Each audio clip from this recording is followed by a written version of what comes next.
So, good morning, brothers and sisters. Amen. I'm glad to be in Alonsina again.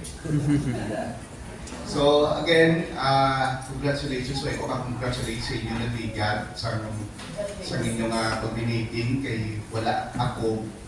Supposed to be ma-attend ako din sa inyo dahil kami regional council meeting sa Lilo. So, that's why ako ka-attend. But again, congratulations, no? Ari na kamo subong sa second station sa train, nakasakay. Ang first station natapos na ninyo upon finishing sa aton nga CLP. So sa second station nakita, ari nakita sa pagdason nga journey ninyo sa inyong BCBP life. So kaina, no? A while ago, discuss ni Brother Taylor about managing your finances. Sa ako naman niya, time naman natin i-manage. Kung kabalo kita mag-manage sa atong finances, dapat kabalo man ka mag-manage sa atong time. Managing our time. So our goal this morning is to instill the correct attitude towards time management.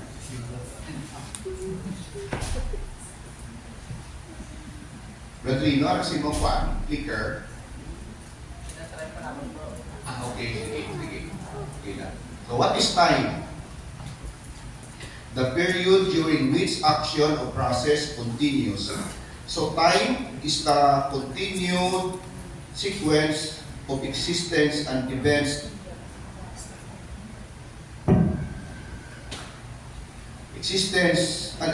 that occurs in the apparently irreversible succession from the past through the present into the future. So, muna ang definition sa time. Actually, brothers and sisters, God created time. Kabalo ka mo nga ang Ginoo nag-create sa time. God tells us the Sabbath and His 7 annual festivals are set apart, one at His rest in Genesis 1 verse 19. And I quote, ang balanis ng Diyos. And there was evening, and there was morning. So, separate niya ang evening kag morning. So, mismo ang atong Ginoo kung nag-obra sa time. So, may time management ang aton nga Ginoo, ang aton bali nga siya, aton nga model in terms of time management. Now, what is time management? In the process of organizing and planning how to divide your time between different activities. So it is a process of planning and controlling how much to spend on specific activities. Good time management enables an individual to complete more in a shorter period of time, and it lowers stress. So, kabalo kita mag-manage sa atong time, no? Ang mahaba natong braho, nagalipot, at ang pinaka-importante, naga-lower sa stress, or maybe wala ka stress kung kabalo kita mag-manage sa atong na time.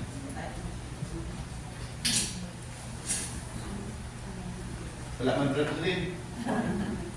Kasi ikaabot. Ano siya? So, obstacles to growth. Anong mga obstacle nga para naton nga mamanage ang time? So, disorder or lack of discipline, laziness. So, muna sila, no? Kulang kita sa time, laziness, tamaron. Muna usually, no?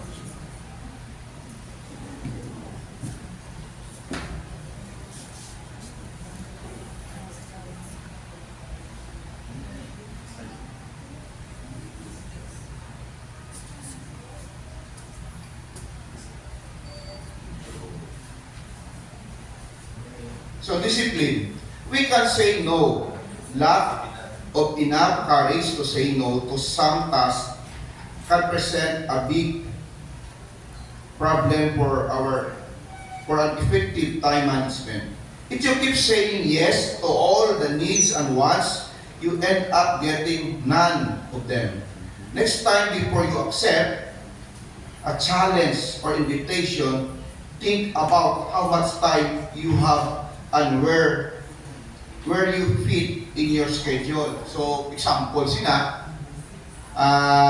may biga ka, gusto makipag-date sa imo nga coffee ka mo, no? Chika-chika ka mo, pinahuo ka na sa imo friend, pinahuo ka na. Wala kaya kalipat ka nga may ara kalikita na BCBP activity. So nagpinahuo ka na din sa imo biga, tapos may isa naman nga nag-invite naman sa imo nga client mo abe, no? Nga ma-present ka sa imo nga presentation sa client, nag-ubra ka naman dito sa imo nga appointment, pinahuo ka naman. So, amo na lang nagiging problema. Kay sige mo lang say yes without managing sa imo nga time or how much time in a specific activity nga imo pakaubrahon. So, laziness.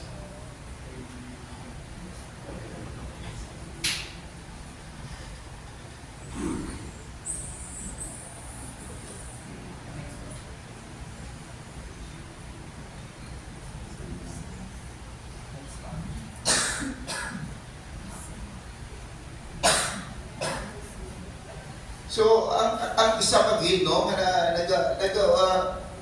obstruct sa aton management ang katamad. Usually, sa gani, medyo pati kasi ako, so, yung current situation ba na natin may Facebook, no, may YouTube, may kunaan-ano pa. So, sige na natin yung Facebook, no, hindi na, natulan pa, para sa sala. So, ay makita asus nila, then natamaran na kita karon sa akon nga alubrahon ng iban, itungod na nawili na kita na tinamad na kita sa isa ka activity nga hindi dapat, hindi man siya priority, no? Hindi man siya priority. So, that's why nga laziness isa ini nga nagapa-obstruct sa time management. So, procrastination is the common experience of putting a task off until there is little time remaining before a deadline. So, last-minute effort usually ang kakatabo. Often leads to lower quality, outcome, and unnecessary anxiety. So, usually, kung last-minute nagkakatabo, rush permit. So, i-share ko sa inyo from our chapter, sa Rosities chapter. This happened, siyempre, bago gani, nag-meeting kami kagabi sa governance team. Actually, group meeting namon. Siling ko sa governance team namon. Ko, brothers and sisters, pag-ulang din kita, wala ka mo sungko, wala nyo siling ko na dunduman, pag-ulang kita katapos sa aton 100 days as a chapter, wala pa nga akong governance. 100 days na kami, nakasurvive kami 100 days. Siling ko, pero, nakita nyo, after 100 days, dili na nag-start ang stress, dili na nag-start ang anxiety. Why? Manod si LP kami buwas. First day of our CLP 1 is ang Rosities chapter. And at the same time, may mission kami sa Pontevedra. So, nag-video ang among government stress na, video pa na sila, no? Although ang enthusiasm sa mga members, enthusiasm sa governance team, namigid ang ilang operation, no? Sa among mission, sa aming CLP. So, tungod gani sa natawag na procrastination, ginatawag na last minute, supposed to be that time, tugay na nato yung ginahambal nga, we should invite first-timers sa breakfast. Kaya parang dalaw na natos na sa breakfast. Kaya muna atong issue window para magsulod sa BCBP. Pero for some of us, no? For some of us, members, last minute yan po natin itanggap ang invite sa nato mga kilala.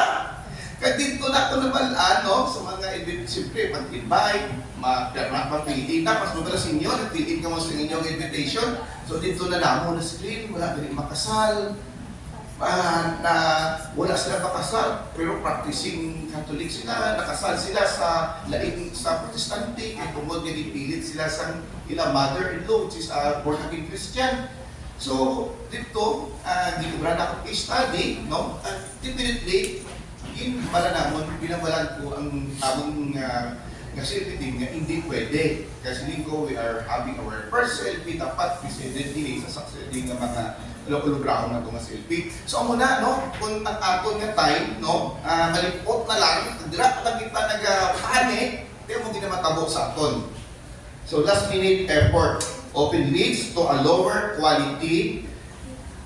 But sila yung lower quality, kasi po na lang yung invite, no? For example, kung selfies, kasi noon na lang, kasi siyempre, worry na mo kasi wala sang mas selfie, wala sang participants. So, same thing, no? Amo na siya.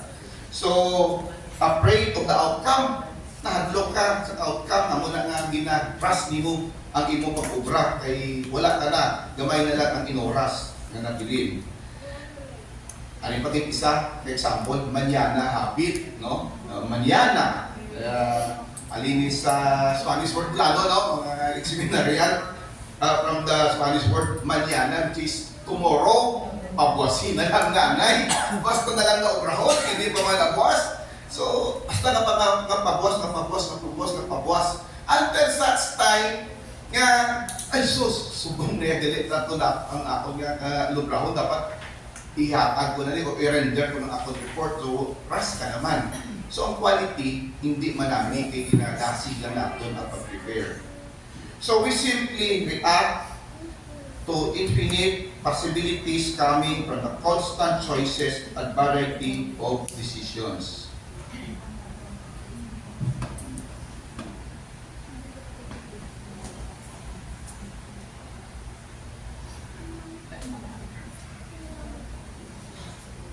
Naraw na, tinapat.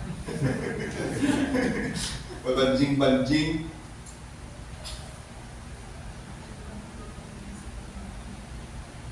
Unang ras na halos na nakapan ng liyak obra.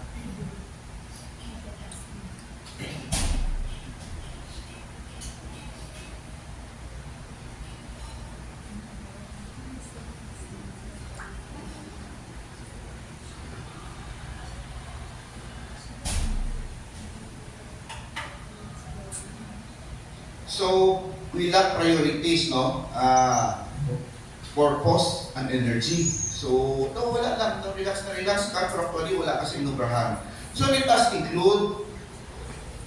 include our regular prayer and scripture reading per day, no? So, that's why nga, kung wala kita time management, wala na kita sa natawag na regular prayer time. Kaya kung saan ko na lang yan. So, kung saan ko na lang yan, na pili ko nga amo niya ako obrahon, da mo obrahon. So, wala ka sa ginasunod pala nga schedule, which is hindi tama. Remember, praying and scripture reading, no?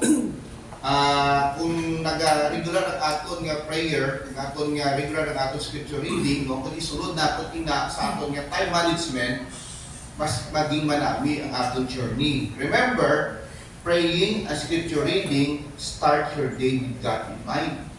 So kung ang aton nga ibutang natin sa aton time management, ang pag-pray natin, pagbuktaw natin, ang pag-scripture reading, inumpisahan natin ang aton nga day with God in mind. So, praying and scripture reading starts your day with God in mind. No time or too much time for service, no? Isa naman ni, no? Example ko. Siyempre sa atin sa DCBP, may harap kita nga muto, may muto kita nga wala pinitay, pero wala man balibaray. So, amo na ang aton motto sa DCBP. But, then, no? Kung kinahanglan natin niya mag-say no, we should say no. Hindi pwedeng pinito natin atong sarili nga mag-say yes, kaya hindi pala natin kaya. It's sabi, example, gamas natin atong bata. Tapos, ipalit ka sa opening prayer at least sa breakfast. This is priority mo. Of course, family, bisan sino man siguro. Madamo man na dahil maprayer, kung wala ka, basta ka, ihambal mo lang sa imo leader o sa breakfast kung saan nag-assign sa imo nga, sorry bro, next time lang po kay hindi ko pwede kahalin, kaya masakit ang akong bata. So, our brothers and sisters community, makaintindi sila, even si Lord, intindi sila, as long as you put priorities in your life, you put priorities in your time. Wala na kita regular time sa ato mga spouses, no? Wala na regular time sa ato mga asawa, mga brothers. Wala na regular time sa ato mga husband, mga sisters. Kaya puro na lang kita dinarkada, ato na kita pun sa ato kumpare, sa ato mga amigo. So wala na kita banding sa ato niya asawa, so hindi man manami na. Sa ato mga kids, dapat kada isa may arak ni Diya, no? May arak kita time para sa aton family, time sa BCBP community, time sa aton friends, time sa aton workplace, no? So dapat in place na lang.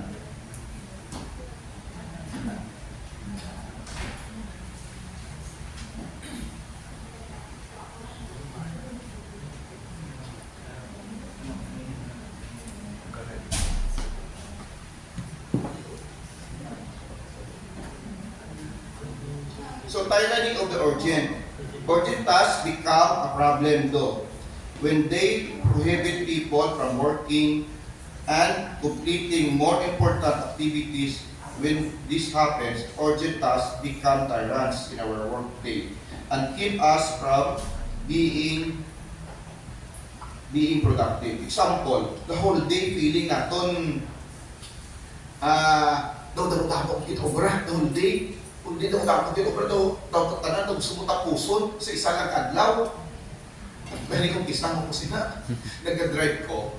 Ang ako panunduman, makadto ko dito sa bangko, may bayaran ako. So pagliko na ako diri sa may plaza, pero nandunduman ko, di makapit ano ko, sumigo ko. May kwakon na ko. So nagkapit naman ko to. So nagchika-chika na ko to. Nag-delay ng oras. Tapos nagamalan ko, ako nigo. To anay si Juan, si Anton din sa kamigo, ganyan to daw, may ato sa to nga daw, bako yan makal, pakilataon ta. So kanto naman ko to, ato naman kami to. Nalipat na kuya, ang minara galing complication dapat katuan sa bangko.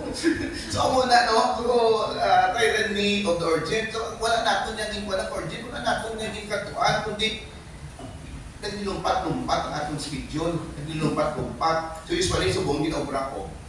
Kung may araw ko nga ginagatuan, may ginairan ako, ginalista ko na. First, makato ko sa Lunsina, may guwako mo din dito. Second, kato ko sa Sintian po, schedule ko sa Limisa. So, ginalista ko na for the day, pagbuwa ko maglakat sa balay para hindi ko malipatan.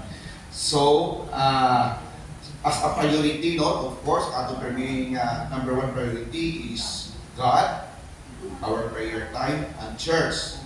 So, second priority ko is family, kapamilya. Third priority ko na yung BCBP. Third priority yung BCBP. Then, before sa BCBP, sa family, para pala galing, imo nga work, no? Workplace mo, ang imo, kaya ano man imo ang BCBP, kung hindi ka makubra, ano sa imo pamilya, kung totoo mo sila, kung wala ka sa iya, kaubra sa imo opisina. No, then recreation, so doon makatong recreation, mga chika-chika sa mga friends naton, no, mga coffee naton, at of course, kaya naman naton mag-rest.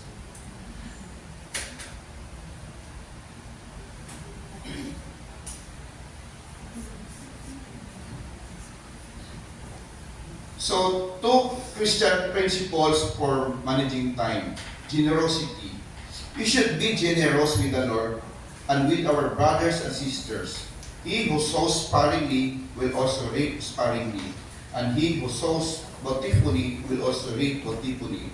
That is from 2 Corinthians chapter 9, verse 6. So invest time in serving God and neighbors. So when your time comes, you will reap your harvest, which is salvation. So kailangan din natin mag-invest, no? Dapat generous kita maghatag sa atong time. Generous kita maghatag sa atong time man sa Ginoo. As long na ma-manage natin ang atong nga time with our family, with our work, no? Of course, with God. So, number 2 is faithfulness.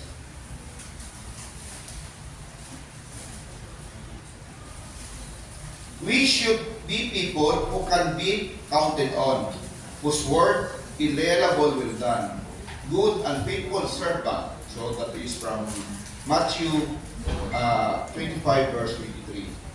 Word of honor. So dapat may word of honor kita, no? Nakuha ko kini istorya gali nakuha ko din sa akong father. Aba sa akong father nito paano mo kuno mabalaan ang isa ka karabaw kung mayad yung mag-arado sa farm?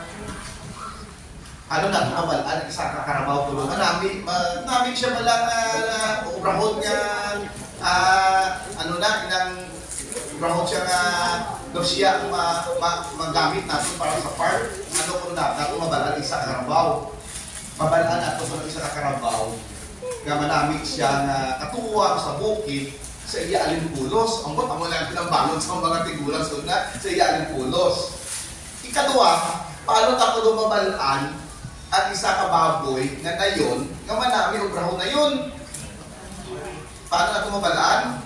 Sa iya ko ng mga suso, kung damo yung suso, di ba? Kung damo kami yung suso, inang upong, pitos piyak, na namin ko na. Sa amo na ang sa baboy. Ay sa manok minugbulang. Abal ko na nga, manok daw ko ng manok minugbulang kung sa tahod naman mabalaan, abot yung matuod na. Sa tao, paano natin mabalaan nga ikaw, isa ka tao nga maayon sa community? Sa imo nga word of honor. So, mabalaan natin, makilala natin ang isa ka tao kung maayon siya nga tao sa society because of his word of honor. So, kung nakahambal na kita, nakakumit na kita sa BBP, dapat nakakumit kita sa BCBP. Kung nakakumit kita sa Atol Action Group, leader, kung atin kita sa Atol Action Group, dapat atin kita sa Action Group meeting. Why? Nagpreparar pala siya food. Diba? Preparar siya food, pinasusan niya, ginuto niya, tapos pinapalakabilog atin, kay gin-head count ka na dito, mag-attend ka. So, ang mga sa breakfast, no? Kung nag-commit kita naman ng breakfast, matin kita dapat breakfast. Kaya kita bayaran na sa community natin kung sobra ang order ng breakfast natin sa kusina. So dapat may harap kita nga word of honor.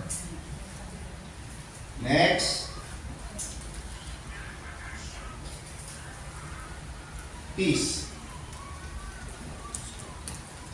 So good order. We need good order to be able to answer for ourselves. So we can be faithful and therefore consistent, generous.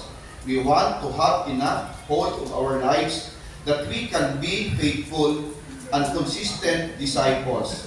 For God is not a God of confusion, but of peace. That is from 1 Corinthians 14 verse 33.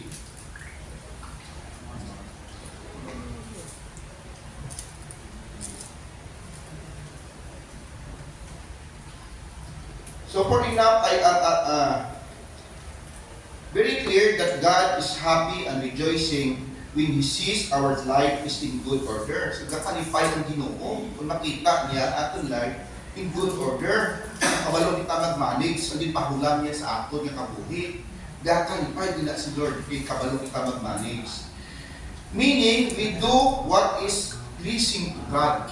So kung kabalo kita mag-manage sa aton nga finances, kabalo kita mag-manage sa aton time, meaning we do what is pleasing to God. Nanamian na sa ato ng Ginoo.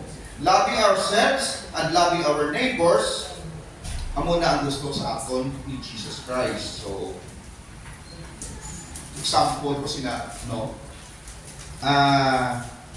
Nowadays, no? Di pa mangkot ko isa ka father, sa kapari, kay one time na-assign siya sa Spain. So di ba lang, dala sa aton sa Catholicism, sa Catholic Church, mga Spaniards. Ako nung panumduman Permiro, dito sa Spain, daw amo gina sila bala papassionate sa Catholic Church. So, napan ako sa nanghimot ako sa bansa ako sa Paris. Ko, Pads, kumusta man dito ang sa Spain? Paano man sila mag-celebrate sa Lent? Paano sila mag-celebrate sa Christmas? Paano sila magsimba? Ano sila ang simbahan sila? O puno man tao every Sunday nito. Supposed to be a mutani na, pero sad to say, nowadays, iskan sa Spain, mga tigulang na lang yan nila simba. Ang mga bubi niya, why na-culture, na-panay culture, so nag-sternize na sila sa culture, so lain na. So that's why nga, lain na pag-manage sila sa ilang time na. So hindi na, wala na ang church sa ilang time management. So ato sila sa prayer process sa ilang workplace, that's sa recreation, no? Ang una na usually kakakabo. So solutions na kita. Ano ang mga solusyon nga dapat natin obrahon nga para nga magkabalo kita mag-manage sa atong time. So first, let us put God first, no? Let us put brahon tagit nga prioritize tagit ang Ginoo. That is from Matthew 6 verse 33. Put order in our daily lives to focus on what we do. Schedule actually free us, so it is our basis in saying no to conflicting activities. So kung namanage sa aton time, no? Kung nakalista na natin ang aton mga priorities, second priority, third priority, kung may invitation sa imo, pwede na takabal na, ay, sa next time lang ko, kung may ara ako sila na priority nga katuan that day. Pero kung wala kita sa priority, wala itong dilista, mapahihuog lang na sila. Kaya wala kita sa priority, list of priority, second priority, third priority. So, kanan meron kita sila. Activities based on their erratic importance and not on first come and first serve basis. So reject laziness, easy way out, seek help from your action group leaders, no, and other strong Christians or other sa aton nga mga brothers and sisters, no. Pili na kapaayo sila sa advices, no. Sa aton nga, that's why the beauty sa action group, I know nag-action group meetings na kamo. And the beauty sa action group meetings kay dira, no, makahatag advice ng ating action group leader, even our group mates makahatag na siya advice sa aton sa mga doubts wala naton sa aton nga life.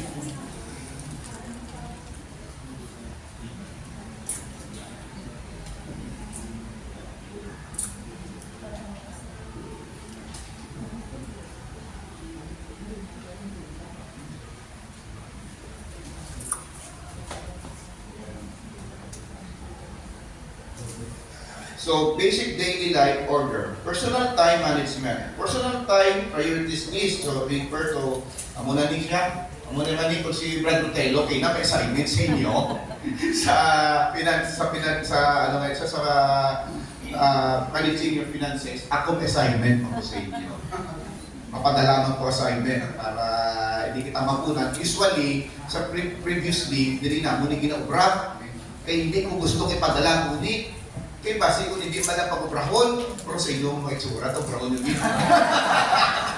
So, balaan ko rin Silvi 2024, daw kita ko sa inyong face na ubrahon yung dito. So, mo ni siya, ha? So, arada nakabutan, no?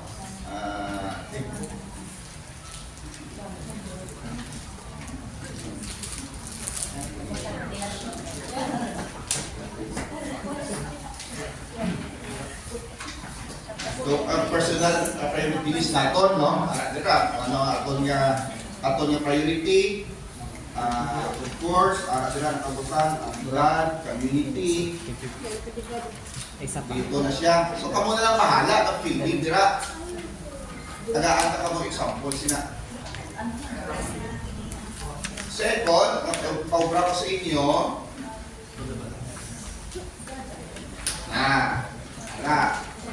Kompleto na. Hasta time, no? Hasta time, pagbugtong sa aga, ano ang tunubrahon, handi ka, mag-breakfast kita, makantong kita sa opisina, so dapat obrahan din yan natin. Amo ni example, ano, pili nyo ni picturean para may example ka mo sa ginong butang nyo.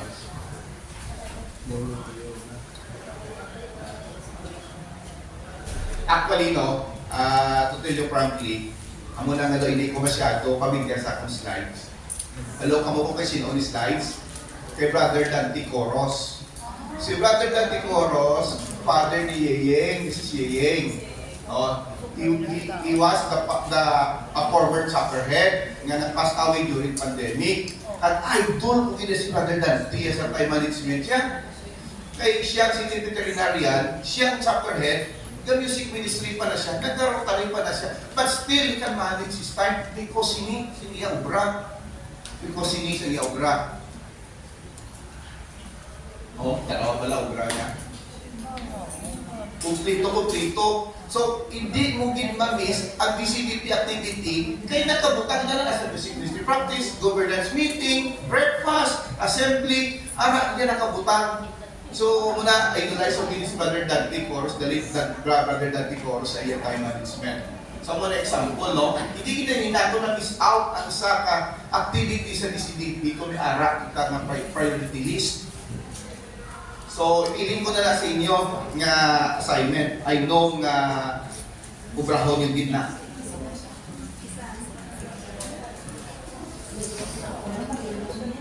May discussion pa sila, bro?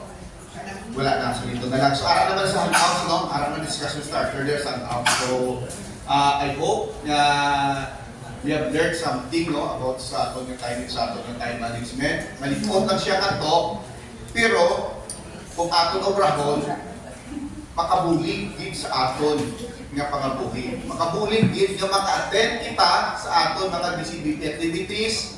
Makabulig din nga ma-overcome naton ang aton nga hindi manamig nga pag-manage ng time. So, again, good morning, brothers and sisters. Thank you for inviting me.